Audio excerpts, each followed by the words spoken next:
வணக்கம். இப்போ நீங்கள் பார்க்குறது ஒரு 3 கிலோவாட் ஆன் கிரிட் சிஸ்டம். இது தஞ்சாவூர் பக்கத்தில் திருவையாறில் நம்ம போட்டு கொடுத்துருக்குறோம். ஒரு வீட்டுக்கு தேவையான முழுமையான பவரும் நைட்டும் பகலும் சேர்த்து இந்த சோலார் சிஸ்டம் உற்பத்தி பண்ணி கொடுத்துருது. நிறைய பேர் கேட்கக்கூடிய சந்தேகம் என்னென்னா, சரி சார், பகலில் பேட்ரி இல்லாத ஆன் கிரிட் சிஸ்டத்தில் பகலில் வீட்டில் இருக்க பொருட்கள்லாம் ஓடிடுது, நைட்டு என்ன பண்ணுறது? நைட்டு எப்படி உங்களுக்கு பேக்கப் கிடைக்கும்?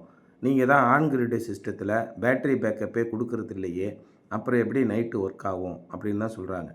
இந்த ஆன் கிரிட் சிஸ்டம்னு வந்துட்டாலே நைட்டும் பகலும் எப்பயுமே நம்ம வீட்டில் இருக்கிற எல்லா எக்யூப்மெண்ட்டுமே இபி கரண்ட்டில் தான் ஓடும். இது ஒரு சப்போர்ட் சிஸ்டம் தான்.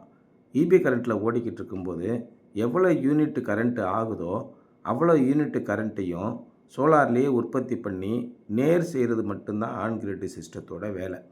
உதாரணமாக ஒரு நாளைக்கு ஒரு முழுமையான நாள் 24 மணி நேரத்துக்கு ஒரு நாளைக்கு நம்ம 12லேருந்து 15 யூனிட் யூஸ் பண்ணுறோம் அப்படின்னா, பகல் நேரத்தில் 2 யூனிட்டு, நைட்டு நேரத்தில் 10 யூனிட், இப்படி தான் நம்ம யூஸ் பண்ணுவோம்.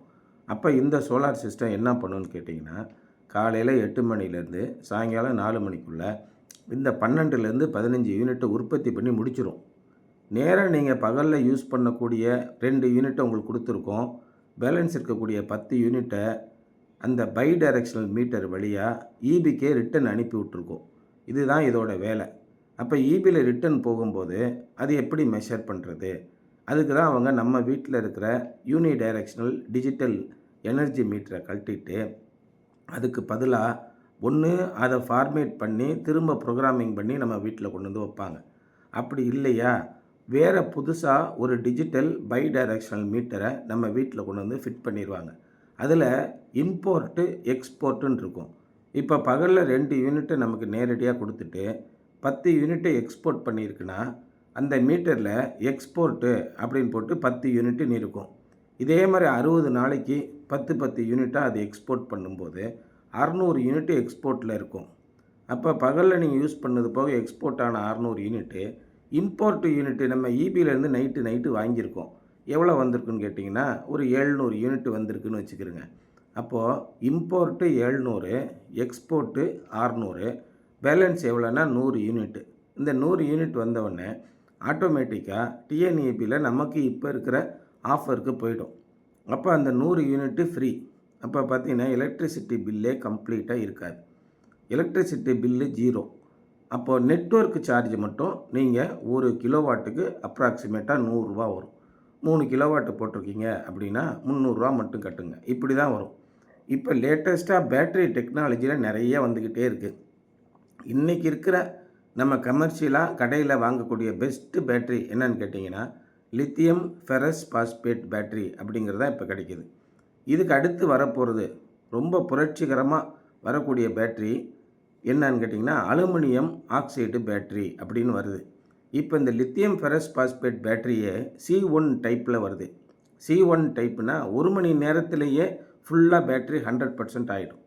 இனிமேல் வரக்கூடிய பேட்ரிஸ்லாம் எப்படி வருதுன்னா, அலுமினியம் ஆக்சைடு பேட்ரி இதெல்லாம் வந்துச்சுன்னா 15 நிமிஷத்துலேயே ஃபுல் சார்ஜ் ஆகிடும். அது 400 ஏஹெச்சாக இருந்தாலும் சரி, 500 ஏஹெச்சாக இருந்தாலும் சரி, ஒரு வாரத்துக்கு தேவையான பேட்டரியை 15 நிமிஷத்தில் உங்களால் சார்ஜ் பண்ண முடியும். அதனால் இப்போ நம்ம சோலார் போடுறதுக்கும் அந்த பேட்டரி ஸ்டோரேஜ் டிவைஸ்க்கும் நிறைய ஒரு ஒற்றுமை இருக்குது, சம்மந்தம் இருக்குது. ஏன்னு கேட்டிங்கன்னா, இன்றைக்கி நம்ம வேகமாக சோலார் போட்டுக்கிட்டே போயிடுறோம். ஒரு டிரான்ஸ்ஃபார்மர் இருக்குது அப்படின்னா உங்கள் ஏரியாவில் ஒரு டிரான்ஸ்ஃபார்மர் இருக்கும், 2 தெரு தள்ளி இன்னொரு டிரான்ஸ்ஃபார்மர் இருக்கும். இதுக்கெல்லாம் டிஸ்ட்ரிபியூஷன் டிரான்ஸ்ஃபார்மர்னு பேர். இந்த டிஸ்ட்ரிபியூஷன் டிரான்ஸ்ஃபார்மரில் 30% கெப்பாசிட்டிக்கு தான் சோலார் போட முடியும். எல்லா பேரும் சோலார்லாம் போட்டுற முடியாது. அதனால் யார் முன்னாடி வராங்களோ அவங்களுக்கு மட்டும்தான் சோலார் போட முடியும். உதாரணமாக உங்கள் தெருவில் 100 கிலோவாட்டு டிரான்ஸ்ஃபார்மர் இருக்குன்னா 30 கிலோவாட்டு தான் போட முடியும், பாக்கி யாரும் போட முடியாது. அப்போ அந்த டிரான்ஸ்ஃபார்மர் லைன்லேருந்து யாரெல்லாம் டிஸ்ட்ரிபியூஷன் எடுத்துருக்காங்களோ 3 கிலோவாட்டு வேலைக்கு போட்டாங்கன்னா 10 வீட்டுக்கு மட்டும்தான் சோலார் போடுறதுக்கு பெர்மிஷன் கொடுப்பாங்க. இதுதான் ஃபீசிபிலிட்டின்னு பேர்.